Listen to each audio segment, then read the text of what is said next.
ranked choice voting, how we got here, the current election, what's next. And, it's important to remember we came from somewhere on all of this.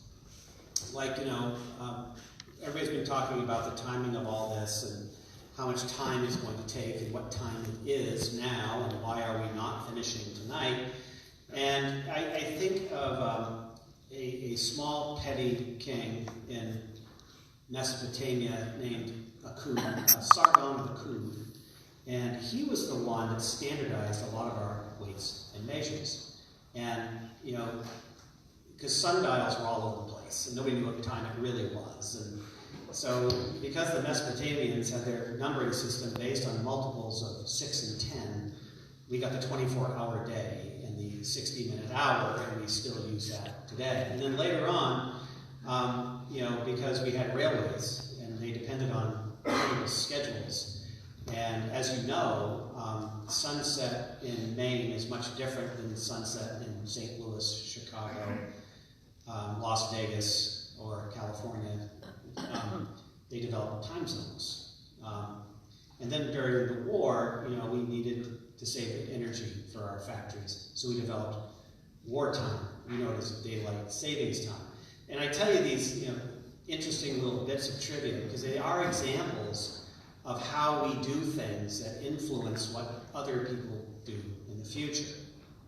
And the journey that we've been on with ranked choice voting started about 139 years ago. And it was under a constitutional construct. And many of you have heard me tell this story. And it's a story that's worth remembering. That was under the Constitution of 1879, elections for governor were held every year. So Joshua Chamberlain, who was elected governor 4 times, served 4 years as governor. And the legislature only served for a 1-year term, and then they went to a 2-year term and met every other year, and then they came up with a special session, and now it's just gradually grinding to a full-time legislature. But the Constitution stipulated in 1879 that if no one got 50% plus 1 vote in the race for governor, that the legislature would decide who the winner was. And that's important because Vermont still does it this way. They had a mechanism to determine a majority winner. And the way it would work is that the House of Representatives would narrow it down to 2 candidates, and then the Senate would pick one.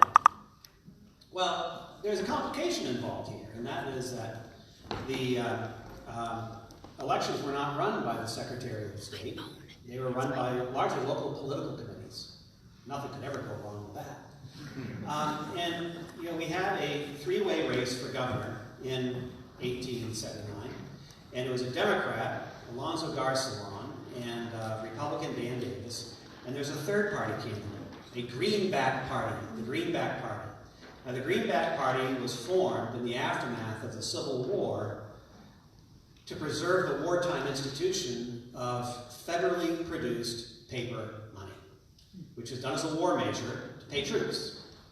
And this is really important to our economy today, obviously, but to give you an idea of how much everything has changed. You go to the Bangor Historical Society right up the street from our corner.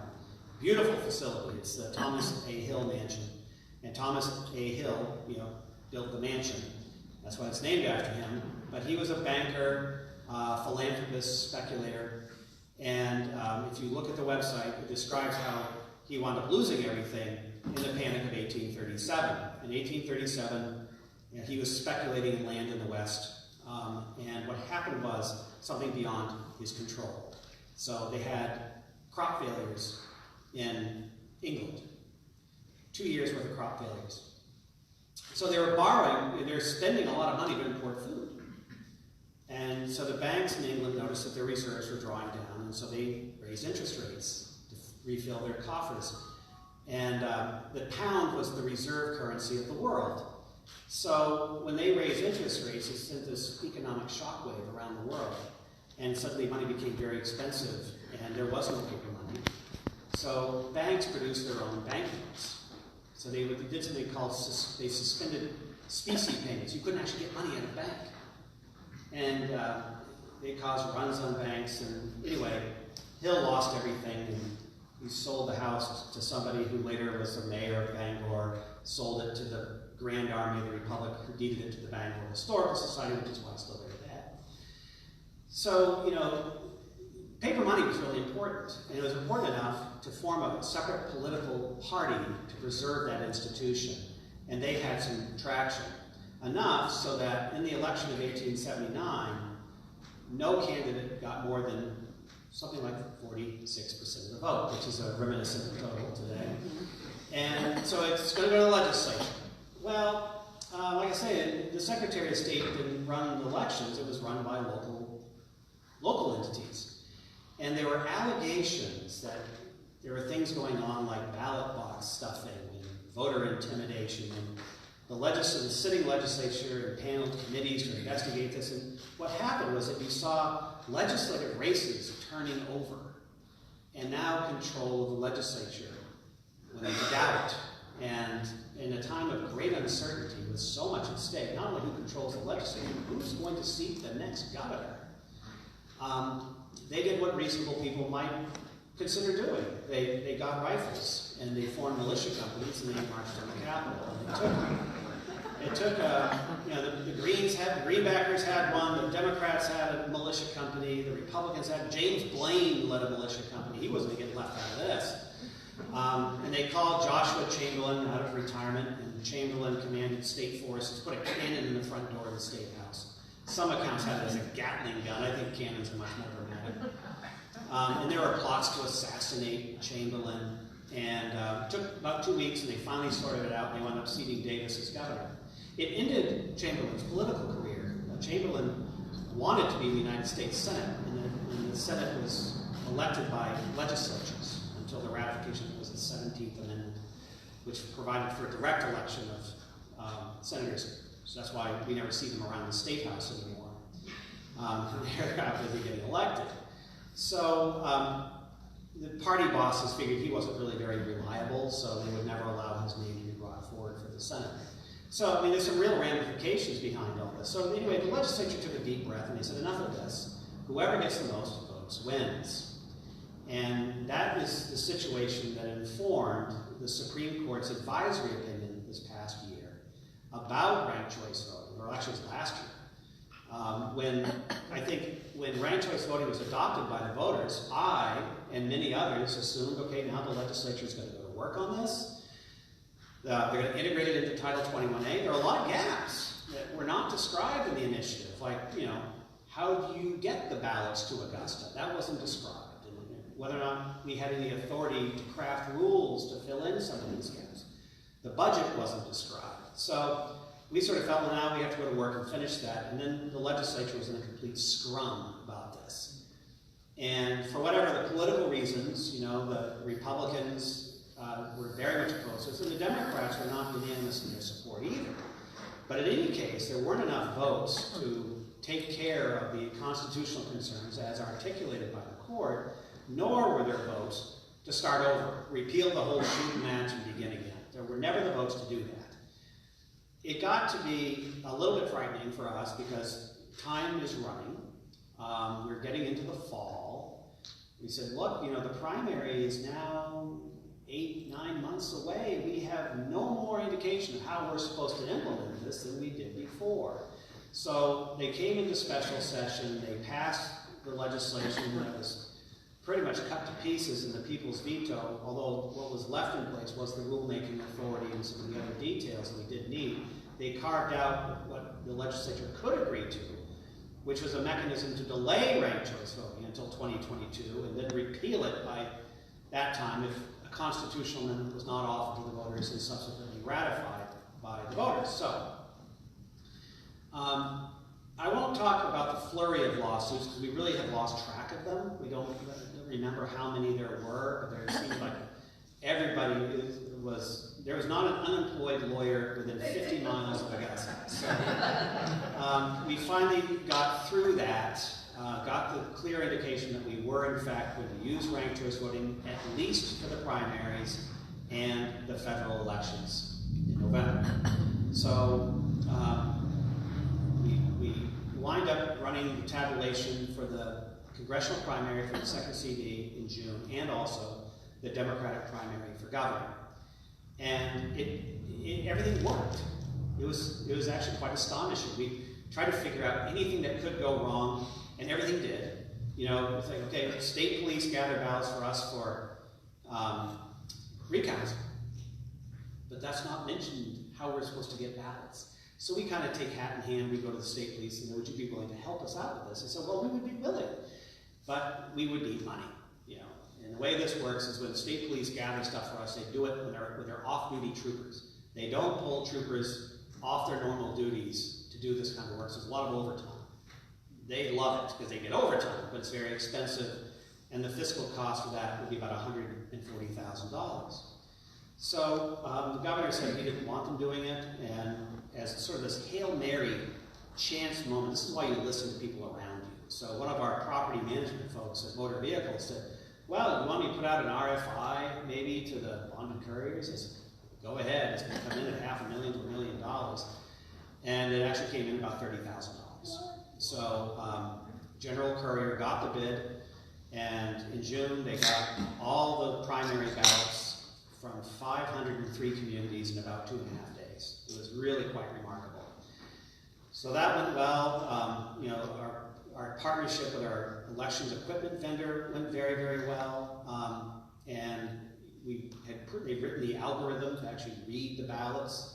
And this is, you know, how it works. Is we get a lot of, I've been answering questions now for about a week how this works. So what's one more time? You know, so we gather all these materials, and what those materials consist of are two things. So we have about 200 and roughly 43 towns that are hand count. The other 260 are tabulator used optical scan tabulators. And these optical scan tabulators aren't those bubble readers that we fed our standardized tests into in grade school. These are very sophisticated pieces of technology, and they actually take an image of the entire ballot. They don't read bubbles. And that way we can capture about when somebody doesn't fill the bubble, and they like circle a name, or they put an X next to it, or a check mark. It's to help capture voter intent. It's very sophisticated technology, pretty reliable, pretty secure, about 99.99% accurate. And then we have a lot of small towns that, you know, have fewer than 100 voters. These tabulators cost about $5,000 a copy. So we get all those hand count ballots that are in sealed, tamper-proof containers that are padlocked with metallic seals. We go through a process of opening those and sorting the ballots and feeding them into a high-speed tabulator. Now the high-speed tabulator is a marvel. So those of you who are Maine residents and use the DS200, you feed your ballot into the tabulator and it kind of sucks it out of your hand and it thinks for a second, right? And then it says, thank you for voting. It is taking that into the ballot. So, you know, that is our Hyundai tabulator. For this, we bring out the Bugatti Veyron. And the DS850 can read up to 300 ballots per minute, getting the same images and the same quality. That's $150,000. We lease it for the time that we need it. And it comes with a technician, which is really handy. So, you know, we have been now in the process for the last several days of town by town, downloading images of ballots into a closed-loop system. This is not connected in any way to the internet. There's Wi-Fi in the building. We wish there wasn't, because we don't want to have any connectivity.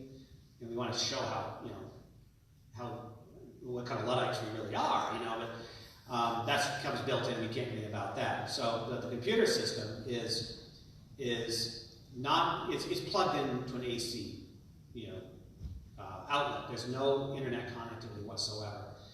Completely closed loops. We download all those images from the memory devices, which are not flash drives. These are proprietary design. They're heavily encrypted. Get all those images, and then we download the images from the high-speed tabulator. We run reports, and when we're all done, we reconcile all the reports, and we do a certification and proof that we have gotten everything in. And we do this as we run, too. We do a double check at the end, but, you know, this is how, like today, we'd hope to be done today. And then, you know, we realized that we still had about 25 towns to go, and Township 10 hadn't sent their ballots in. You know, and voters in Township 10 voted Cherryfield. and Cherryfield sent their stuff, but they forgot to include township 10s. So it's there now. I had a detective go and get it and bring it to Augusta. But once we run it, what it does is that this algorithm looks at every single ballot image and sorts it and ranks them and does the whole ranking literally in seconds. It's truly remarkable. We have a provision for recounts, and all recounts are manual. So we'll have the people from the respective campaigns supervised by our folks, and we'll be sorting the rankings into piles so that we can get a true representation of exactly what it is we're looking at here.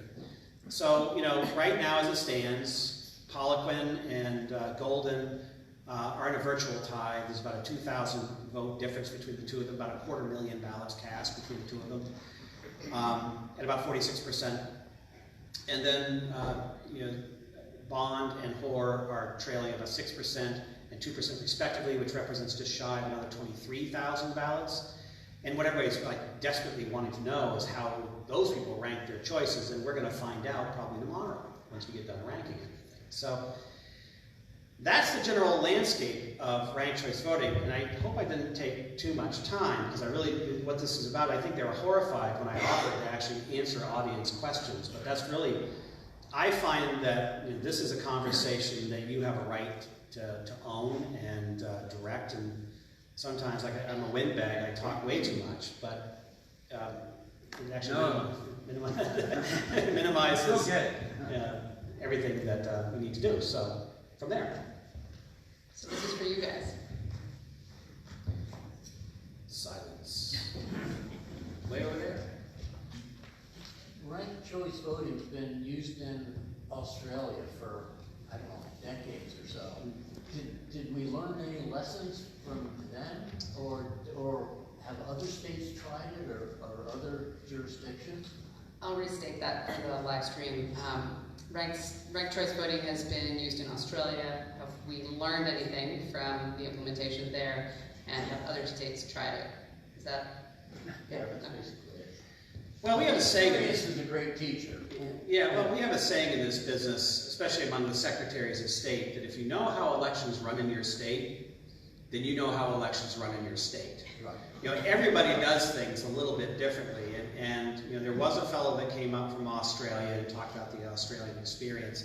And during some of the legislative debate on ranked choice voting, there was a couple folks that came up from North Carolina. North Carolina used it once in a judge's race. They used it once. I don't know why they didn't use it again. And you're right. There are countries that have been using it for quite a while. There are several municipal jurisdictions. San Francisco was the first to use it on a larger scale in the United States. And that's what got a lot of them excited. And what it was exciting about San Francisco's experience was that they were using technology for the first time. And at that time, I was relatively new as Secretary of State. They've been doing it for a few years before that, and they were using some of the new digital technology, using digital voting machines. And there was a lot of excitement about that you could actually have what they call an instant runoff election, rather than what Louisiana does, where if nobody gets a majority, then you have another election after about 2 months. And this was seen as something that could save a lot of money. And people were talking about some form of runoff in Maine for some time, because we've had a number of these major races where the apparent winner or the eventual winner would wind up with sometimes less than 40% of the vote. And there was a yearning for not only consensus, but diffusing what became known as the spoiler effect. And this is something that is probably more manifest in down-ticket races than you see in the major statewide races. And we were watching this kind of, I don't want to call it, collusion, but it's like a cooperative effort. We had the emergence of the Green Party in Maine. There were those areas that had competitive districts where we heard the conversations of the local Republican committees actively recruiting Greens to run in those districts that would then subsequently split the vote between their Democrat and the Green, and then the Republican would float up and get elected. It was a strategy. And there was concern that, and I know the Republicans were watching the horizon for the emergence, which did eventually has now happened, of the Libertarian Party, which would have the same effect on their races. So it's like if you gave people the opportunity to vote for what they wanted without having to vote for something they really didn't like to avoid electing something they hated, this is where things like instant runoff and ranked choice is seen as a real plus. So the San Francisco model, we looked at that and we did a cost estimate of what it would cost us to get those types of voting machines for every precinct in Maine. And it was going to cost us a little over $6 million. And this is 15 years ago. And it was just seen as cost prohibitive. Well then, as security and technology has now, we were at the forefront of that for a while, just along that line, but you have the digital recording electronic voting machines were largely decertified by the U.S. Elections Assistance Commission because they didn't have any type of backup mechanism. They'd either run off of a memory device with no printout or thermal tapes, that you put them on the windshield of your car in July and they turn black. We were looking at them primarily not for general elections or runoffs, but really for accessible voting for people with disabilities. And, I remember as new secretary-elect going to some of these demonstrations, and it was really like going to a science fair. All kinds of different technological answers to that question about accessible voting using these DRE-based machines. And so I did what seemed smart at the time, which I went to the disability community. And so what is it you're looking for? What would you like? And there was a vendor called IVS that was using a telephone voting system. It employed a central server, a fax machine, and a telephone. So we liked that because if a town clerk was loading stuff up and dropped it out of the back of their van and smashed it on the ground, well, hell, you could go to Staples and get a whole new rig for probably $100. You didn't have to have this proprietary hardware. And we used that for quite a few years. Now that's been upgraded and replaced. But through it all, we said the most important thing that I render to the legislature and to the public is really trustworthy recounts. And to do that, you've got to have a paper ballot. You have to, and the jargon is voter verifiable paper audit trail. It's a paper ballot. So the voter can look at their ballot and realize and know that with certainty that their marks are marks that they made, and not something that's fed through a machine that someone could maliciously manipulate on the other end. So that's why we stayed with that. So as the discussion around ranked choice voting began to mature and emerge, that was a real question we had. How do we manage that process? And that question has been answered with new improvements in technology that allow for this type of algorithm to actually read paper ballots and sort the rankings. You still have the paper ballots. If you need to do a recount, you can. There's always an accountable, transparent process.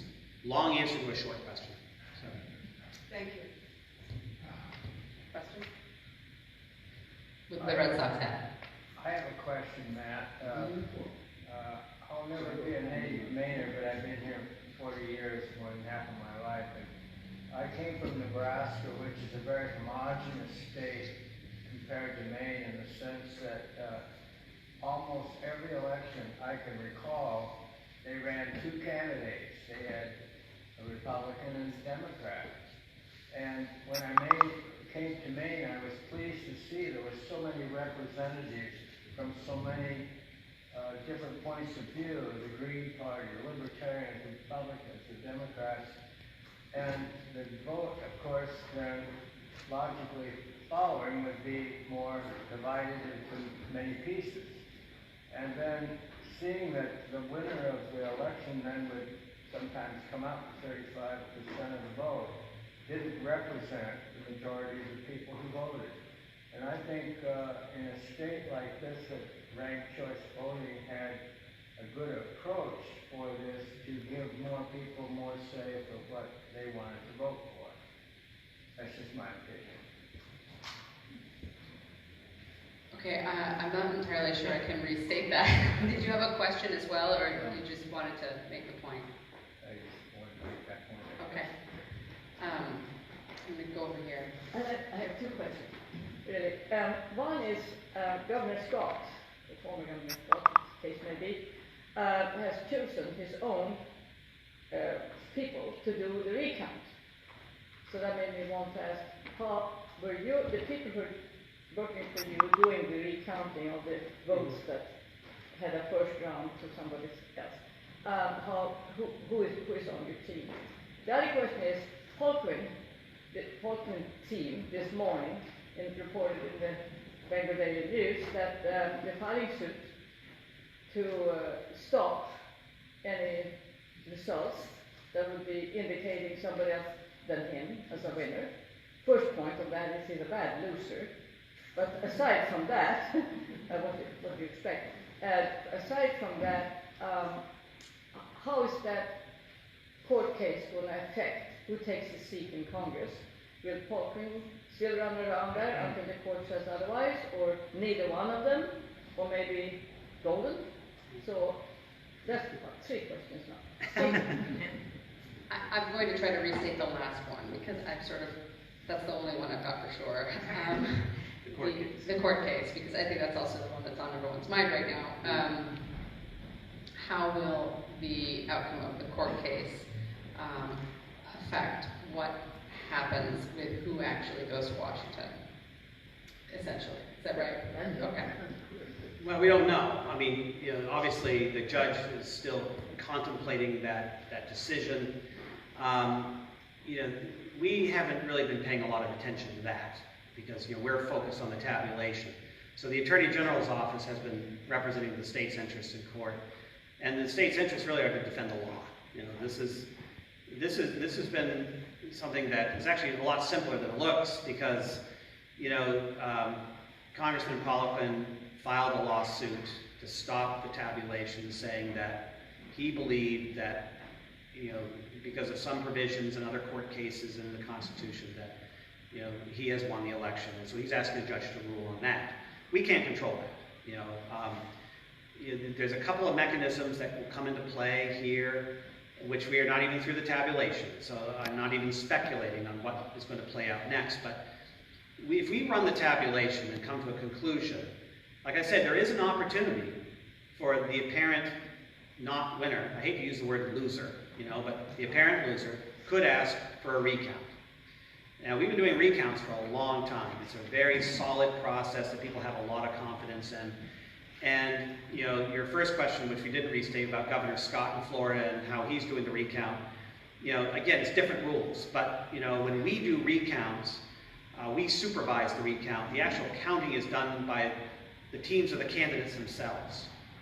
So, historically, we've changed the rules a little bit recently to streamline this, but historically, you'd have a counter for candidate A and a counter for candidate B. They sit next to each other, and they're aided by one of our staff. And we open the ballot box. They would break the ballots into lots of 50, and they look for each other's votes, and they form 2 stacks, and they count theirs, they count the others, they agree to the total, and move on to the next lot. And that's historically how we do recounts, and it's pretty civil. So that's a process that we have actually reworked for ranked choice, where we're looking for first place and second place votes in the counting process. So, we're not there yet. Nobody, we wondered if somebody was going to go to court in June, if somebody was going to ask for a recount in June. Nobody did. But those options are before the prospective candidates. Now, in terms of the conduct of elections, and I'm not going to speak to the court case because it's pending, and I get in big trouble with our attorneys when I talk about pending court cases. But, I have always said that litigation is actually very useful for us. It's, my parents had a small business, and at one point they were involved in some litigation, and I don't know if my mother slept less than 6 inches off the mattress throughout all of it, and to the degree that I grew up in absolute mortal fear of ever being sued. It's like, if I get sued, I'm ruined, right? So now in my professional work, I get sued on average about 6 times a week. Most of the suits you don't hear about is like suspended somebody's driver's license for OUI, and they sue me on process. I never even see the suits. The legal team handles them. But I have gone to the Supreme Court, with my political life in my hands, utterly convinced of the justice of my cause at least half a dozen times, and I have about a 500 batting average. So you don't know how a judge is going to rule on this, you know, and under what premise they are making the arguments. I learned a lot in the lawsuit that we waged against the administration on the Election Integrity Commission. I learned an awful lot about, you know, temporary restraining orders and injunctions and the order in which these things usually proceed, and there is a definite hierarchy.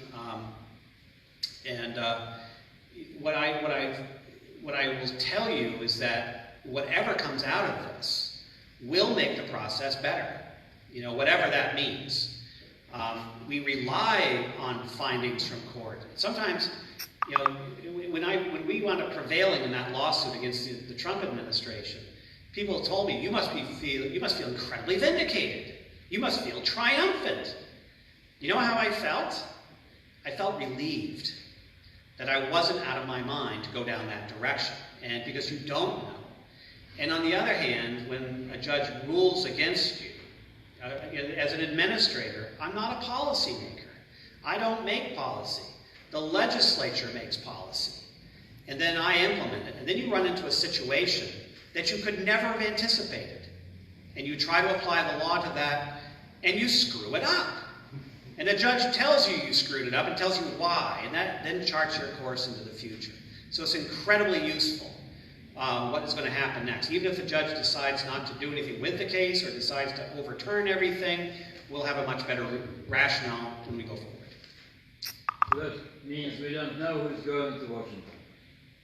We don't know. We're not done with the tabulation yet. So I can't, this is not a chess game. We don't project 3 moves ahead. In the elections division, we are working on what we are working on, which is getting the rest of the Washington County and Hancock County ballots entered into the tabulation. I have some questions from Facebook Live. Are we taking those too? Yes, we are. This room is larger than it appears. Let's see, I have 2 questions that might fall in the category of I can't talk about it because it has to do with the lawsuit, but I'm going to try. I'm going to try. All right, this one is from Harold. If Poliquin wins his case and we lose ranked choice voting, is there any way to have a runoff vote? And if not, how do we get a runoff vote established so we do not have this happen again? And then related question from Vance. Is it your opinion that if ranked choice voting is thrown out, that we will need a whole new election to fix it? I'm assuming he means a whole new election for CD2. Well, that may be a little bit easier to answer. I don't think so. I don't think, you know, and that would actually go up to the House of Representatives. Now, the federal House, like the state House, is the final arbiter of the qualifications of their prospective members. And they're very careful in following the law. And again, I'm not a lawyer, I don't give legal advice, and I'm not opining on the lawsuit. But this is one of the things I think that's poorly understood about elections in America, which is states occupy the field in the conduct of elections. There's very little federal guidance on the conduct of elections. Yes, we have a Federal Elections Commission. They deal with finance, but only with Congress and the presidential races. The U.S. Senate races, the Senate itself governs those elections, the finance of those elections. So when I ran for U.S. Senate, how many of you remember that? You guys are lying. But, you know, I had to send my finance reports to the Secretary of the Senate, not the Federal Elections Commission. So, you know, like I say, I mean, Louisiana has a true runoff mechanism, you know, and you see different requirements. Some states have affirmative voter registration deadlines of up to a month before the election. That's why we push voter registration month every September, because that's about the time a lot of those deadlines hit. Some states have stringent requirements for absentee ballots, or deadlines, you know, voter ID requirements. About 30 states have a voter ID requirement. And we don't do any of that stuff, because states do everything a little bit differently, governed by state law. And, you know, I think that if it's, you know, whatever the judge is looking at on this, is probably dealing with something other than that. And, you know, and I haven't even read the briefs, so I not only, should I not comment, I can't, because I haven't read the briefs. I think I've captured more or less these questions, and I wander is terrible when I answer questions. Is that more or less an answer to the questions? Did I dodge them well enough? It was a good shot. Let's go back to the room. You were fast. The people voted in referendum twice for ranked choice voting. It seems like the people are not, I mean, how effective has the referendum process been? Does it carry any weight? And I had something else I wanted to ask you too along those lines, but I mean, what are we, the people, able to direct this process at all? The question is around the referendum process, and to what extent are we, the people, able to direct this process? Does it have any meaning? You pass something at the polls. Is it meaningful? And I think the answer is pretty much yes. Now the referendum process came about just over 100 years ago, and the citizen initiative. About 26 states have the citizen initiative and people's veto processes. Many states, you can actually amend the Constitution by citizen initiative. You can't do that in Maine. Now, Colorado allows that. Their Constitution, this is just, I'm not passing judgment, but their Constitution's a mess. Because whenever somebody does an initiative, they go for the Constitution. They don't go for some piddly little statutory change that could be repealed by the legislature. The reason why we don't do that, remember, we were the first prohibition state. And as this was emerging and gaining momentum, the Solons in Augusta were terrified of the idea that the unwashed would go to the Constitution and repeal prohibition. They felt that they were the guardians of temperance. So, okay, you can do whatever you want, but you can't amend the Constitution by initiative. So the way that translates into is that you get that number of signatures, which is equivalent to 10% of the people that turned out in the race for governor in the last gubernatorial election. And you force the issue before the legislature, and then the legislature can adopt it or they can reject it. If they adopt it, it becomes law. If they reject it, it goes to the voters. Voters have the final say. Now, what you've done is the legislature can't amend it. They can't touch it while it's in transit. But once it's enacted into law, it becomes a statute, which can then be amended. Now, this is helpful for a couple of different reasons. You remember I think it was question two at the time, which was, the Bangor Racino. Remember the ads for the Bangor Racino? Prescription drugs for the elderly, college scholarships, and preserving harness racing. And it was to build a casino in Bangor. Now, the voters ratified that. The language of the initiative was completely perpendicular to all of our gambling statutes. So the legislature put a hold on the law and they retooled it. They integrated it into the gambling laws. They didn't reject it. They substantially amended it.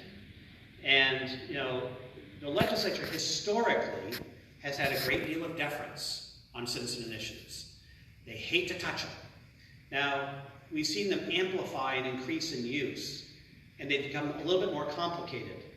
The last legislative session, the legislature was pretty much 80% of their time was occupied with initiatives, whether it was ranked choice voting, the minimum wage, legalization of marijuana, the whole school funding, classroom support funding mechanism, which they repealed. They'd never done that before. And people were shocked, and it was always in there in the Constitution, they could repeal it. They never had before, but now it's taken up so much of their work, they've decided to look at something else. So the legislature historically has been very deferential to the people. Every chaptered law is written with the same sentence, be it enacted by the people of Maine. And I think probably the unwobbling pivot around my assertion here is term limits. Term limits. And term limits was enacted in a year where we had 13% turnout. It was a national movement. It was fueled by a sense of anti-institutional fervor, bankrolled by Betty Noyce, and it was enacted. And I think people say it is a bit of a mixed bag. There are good things about it and bad things about it, but largely it's eroded the continuity of the institution. The legislature will not touch it because the voters ratified that. So, for what it's worth, I think the voice of the voter does have a profound impact in this process. I really do. And I've seen it because I manage the process. Let's get more questions. John? Hi. John Lynn from Belfast.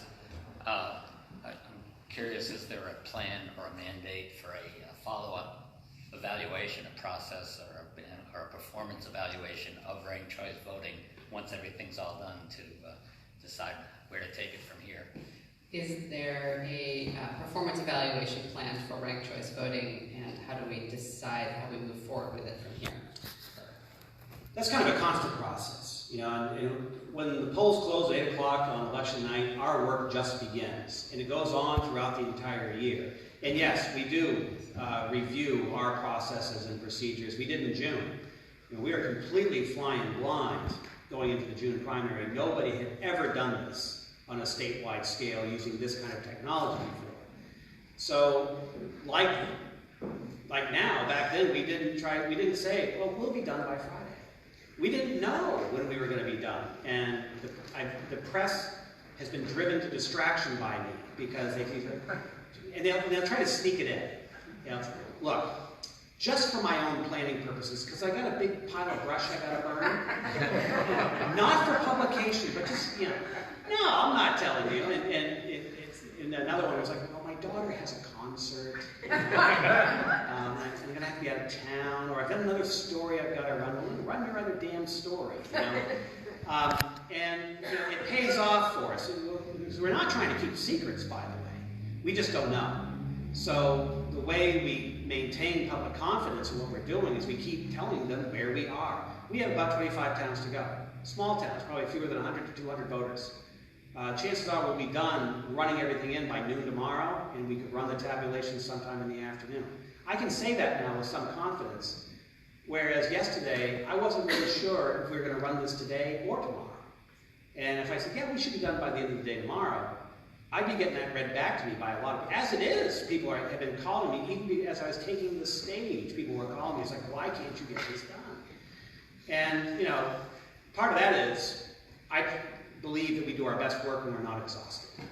And the folks that are working on this right now are not all elections officials. I have folks from the Bureau of Motor Vehicles helping with this, from the state archives, from corporations, my folks in my central office, and this is not their stock and trade. But they're working incredibly hard under intense scrutiny. Every move my people are making is being recorded with one of these fancy cell phone thingies. And that's all being beamed back to some headquarters, and things are getting read back to us. So, oh, you said you weren't going to do this, but you did that.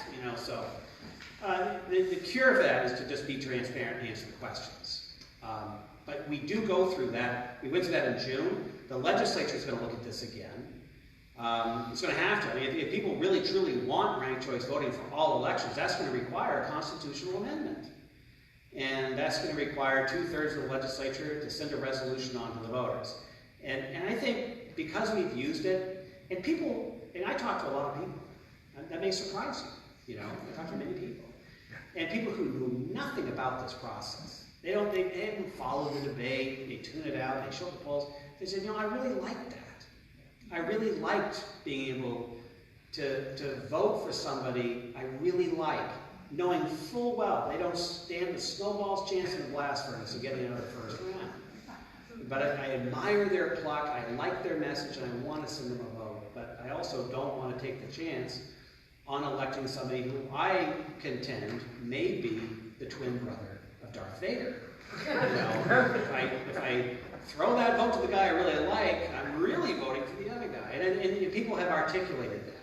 Now, that being said, we have a very limited experience here on how these elections play out. We've had 2 mayoral races in Maine using ranked choice voting, and we've had the June primary. And after tomorrow, we'll see the results, I hope, of this general election. But what we've seen so far, in every one of those 4 races that we've done, is that whoever is leading in the first round tends to win. Now, I don't know why that is. I think part of it is people tend to cluster their votes around the philosophy. And, you know, there are a lot of divergent philosophies in the second CD race, and so that may not play out that way. But, you know, you look at that Democratic primary for governor, it didn't seem to follow that someone would rank someone as progressive as, say, Diane Russell as their first choice, with someone who was a comparative moderate like Adam Cody as their second. They would have a spectrum. And those tend to feed off of each other. So if you had Cody and Mills, Mills and Cody, it starts to build a certain insurmountable plateau, if you will.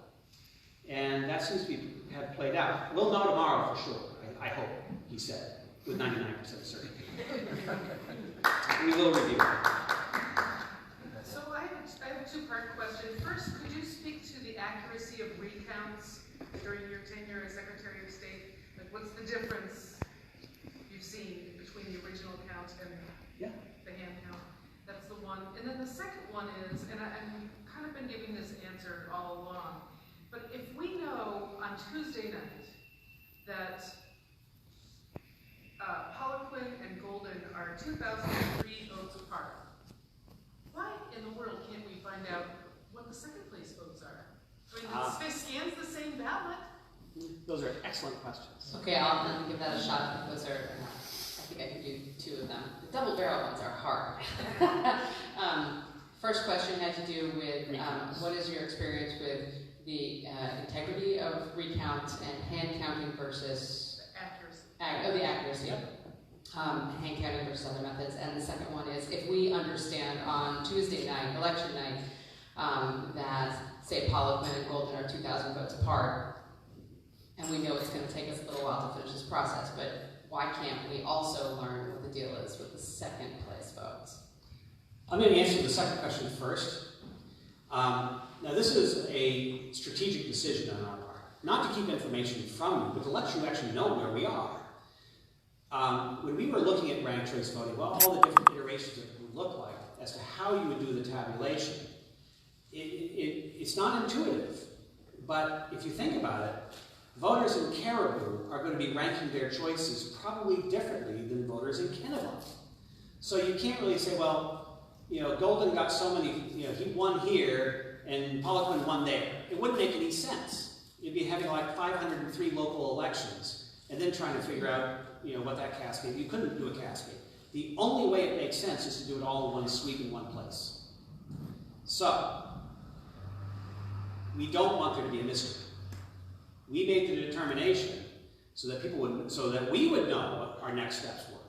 That the towns would do what they have always done. And we only made them responsible for tabulating the first place votes. Just first place. They don't, you know, hand count towns, they don't look for second and third. They just look for first place votes. And in the algorithm, understanding that there are going to be those voters who really don't love anybody. They want to vote, they don't love anybody. And they're probably going to start their rankings with a second place. You can do that. And then the algorithm, when it reads that ballot, will simply very cleverly move that second place vote to a first place vote. You consider that a first place vote. You can skip one, but you can't skip two. That's against the rules. So anyway, that's why you don't know the second places on election night, because the towns have no real plausible mechanism for getting them to us. Okay, and it would just bollocks everything up and would really be meaningless without everything running through a cascade. So that's why we do that. Now the recount question, recounts are, you know, I would say they're pretty much 100% accurate. And what I've seen a one vote margin on election night stand up to a recount. And that's a testimonial to the work of the clerks, you know, the town clerks, who are also the tax collectors in their community. They're the public assistance officers. They're, in some cases, the animal control officer. They're the town manager. They are the town, and they're selling dog licenses and hunting licenses, collecting taxes on top of everything else, and then they run the election. So, in recounts, they're done by hand. We don't rely on technology at all. Counters look at physical ballots, and they sort them into votes for their candidates. So you get a pretty accurate count. Now, I say pretty accurate. We had I don't want to say infamous, But it illustrated the point. You know, there was a Senate recount in Senate District 25 about 4 years ago, and on that there is two Cathys, Kathy Manchester, the Republican, and Kathy Breen, who's a senator from down in Falmouth now. And on election night, Kathy Breen was leading by 7 votes out of about 26,000 ballots cast. Obviously, there's a recount. So this moves pretty quickly in the process I described, and it started at 9 o'clock. I got there at 9:05, and they'd already finished the town. And Julie pulled me into the room, into the ballot room, and she said, Long Island screwed their ballots up.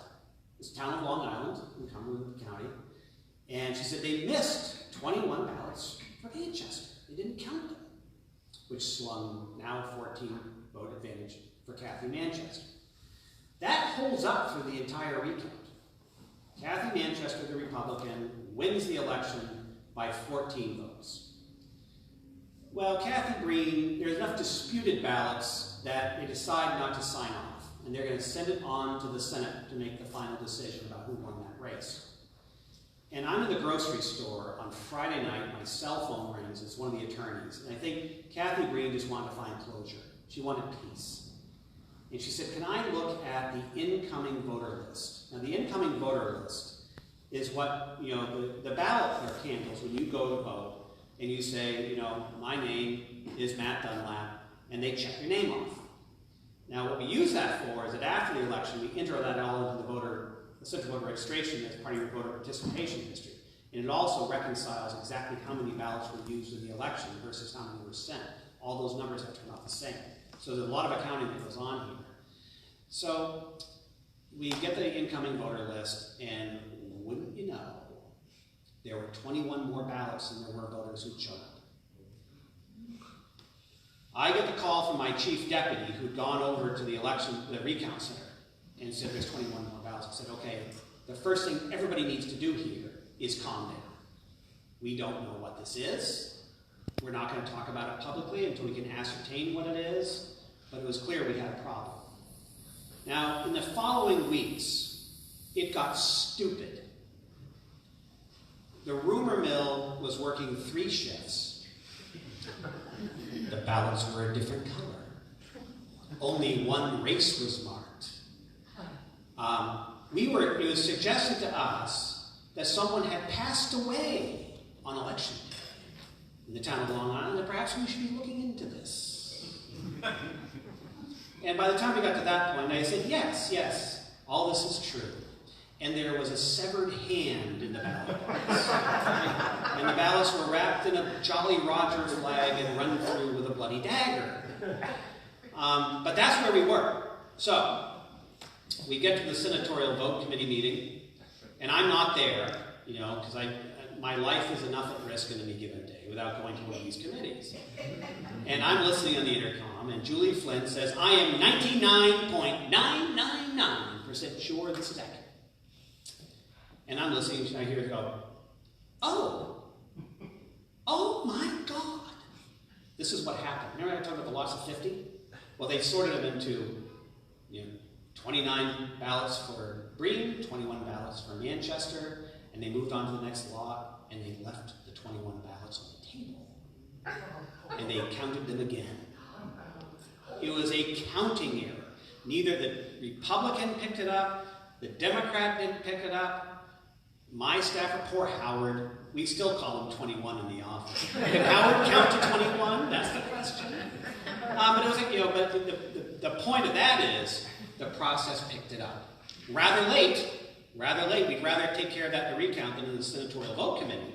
But that's what all this, and that's what, part of the point I was trying to make about your question about the lawsuits and the action of Congress and legislature, these are all checks on earlier parts of the process, and they all inform exactly how accurate the process is and what improvements do need to be made. I don't think anyone should be afraid of this. I happen to trust the judiciary myself as a pedestrian observer of the process. I want to bring one in from Facebook Live, and it sort of connects with a question that I wanted to ask. So I'm just going to Throw it out. Take my prerogative here. Forgot the microphone. Okay, from Harold via Facebook Live. Is there a chance the count would be completed before the ruling on the temporary injunction? And if so, will the results be reported immediately, or do they have to wait for the ruling? So that's the first half of the question. And the second half of the question was, have you received any indication from Governor LePage whether he will certify the results in CD2, and what happens if he doesn't? I don't have a lot of casual conversations with Governor LePage. You know, there's a whole bunch of different things that are happening with these questions here. And first of all, we have no understanding of what timeline the judge is on for rendering his ruling, and it's not affecting our work. So, you know, early on in this process of the lawsuit, it was suggested to us in writing that perhaps we would defer to the courts, you know, and we would suspend the process until such time as the court could make its decision. Well, you know, I administer the law, and there's nothing in the law around elections in general, or ranked choice voting in particular, that allows us, upon request, to stop our work. So, you know, we have to keep going. You know, because the gate has been opened and we are running the bulls, we have to chase them until such time as we complete the tabulation.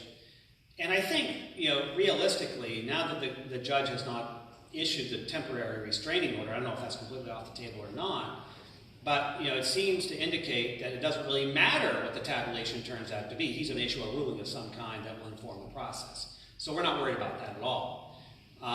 So those timelines do not mesh with each other. We're not waiting for the judge. If we run the tabulation tomorrow, we have a conclusion, we're going to announce the conclusion. So, and that's not going to be informed by the judicial decision. Unless the judicial decision is a TRO for us to not release that information, we would obey that. Now, what was the other question again? Because I've lost track of where I am. The other question had to do with certification of the results of the election. Yeah. Well, in some aspects of this, if the governor does not sign off, then the Secretary of State does. Now, he said he wasn't going to sign off on the June primary results because of all this. Well, there's no real requirement for the governor to sign off on the results because the primary is not an election. It is a nomination. So we just simply took his name off the proclamation and just went forward with my signature instead.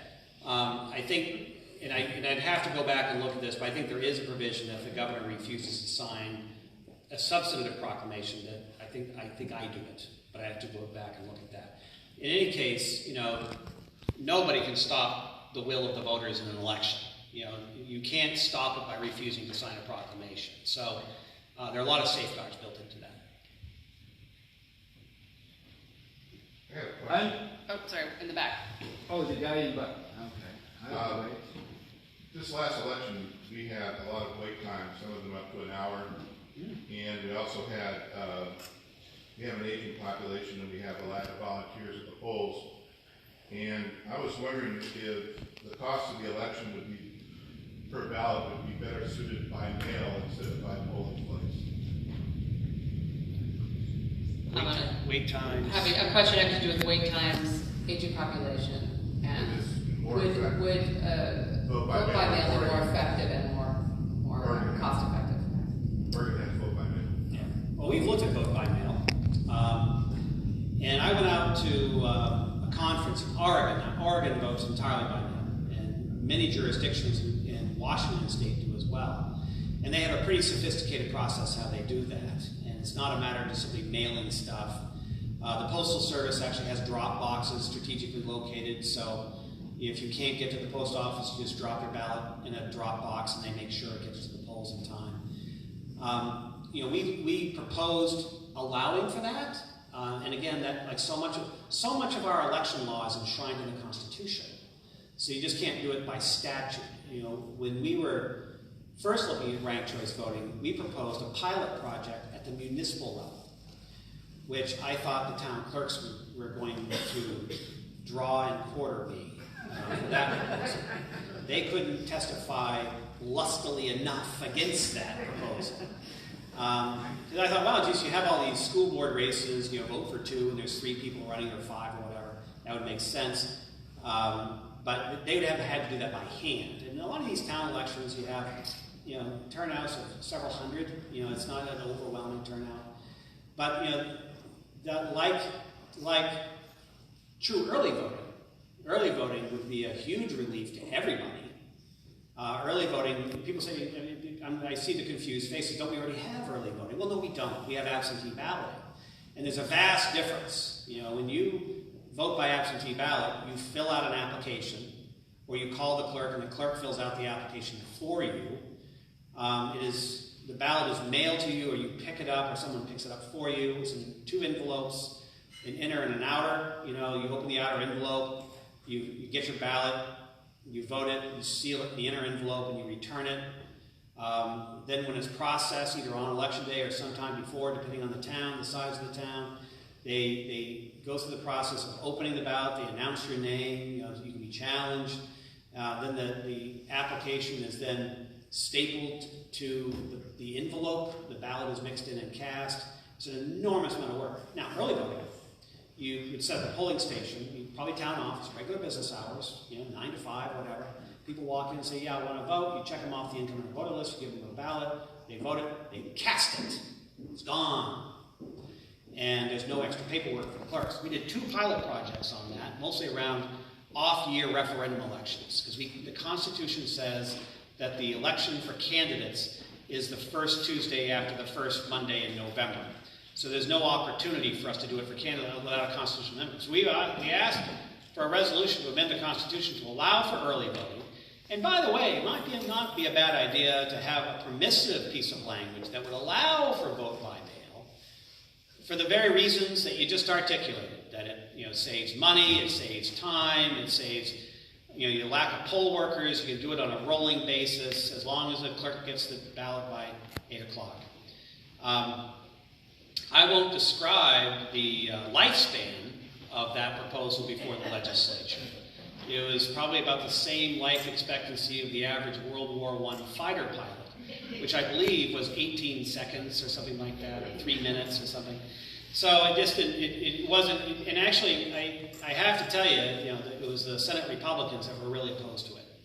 And especially the early voting piece. And they said, look, we're not worried about candidates. Our candidates are good, they're going to win, they're going to lose, depending on what kind of campaign they're in. What they were worried about were issue campaigns.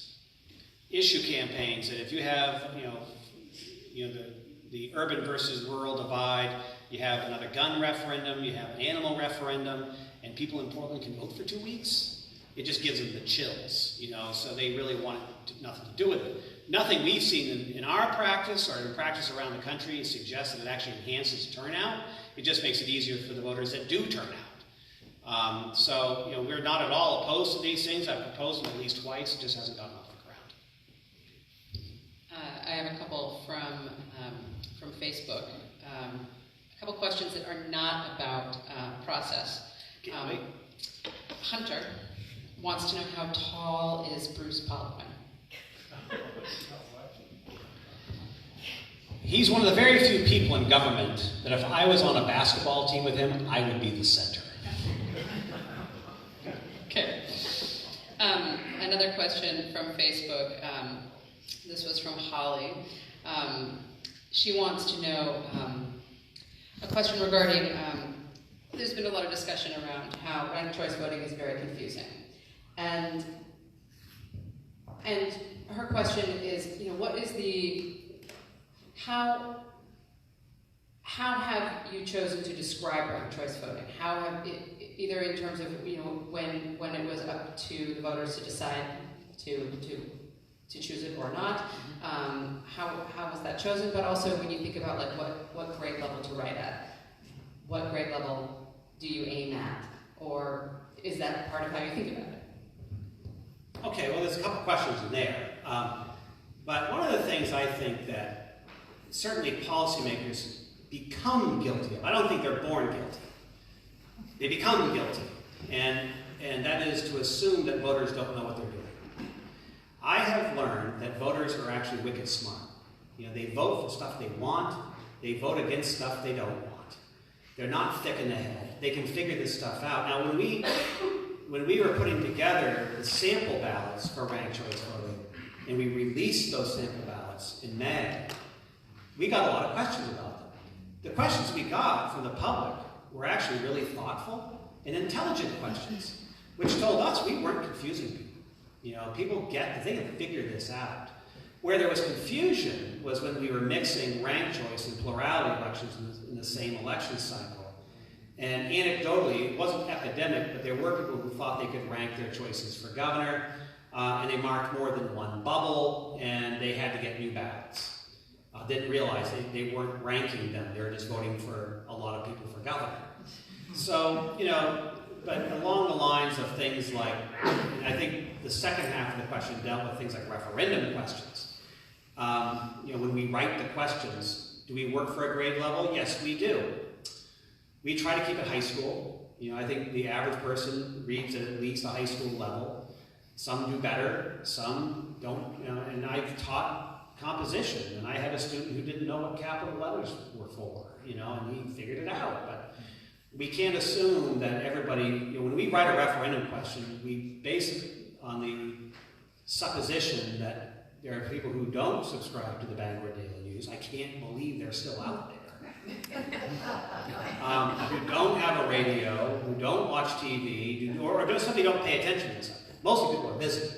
You know, the kids got football practice, you know, you got a Kiwanis meeting, you know, you got to get to the laundromat, you got to get dinner on the table, and they're not paying attention to this stuff. And then they show up because they're civically engaged, and they walk to they get a ballot, and they're in the booth, and they look at this thing, they've never seen it before.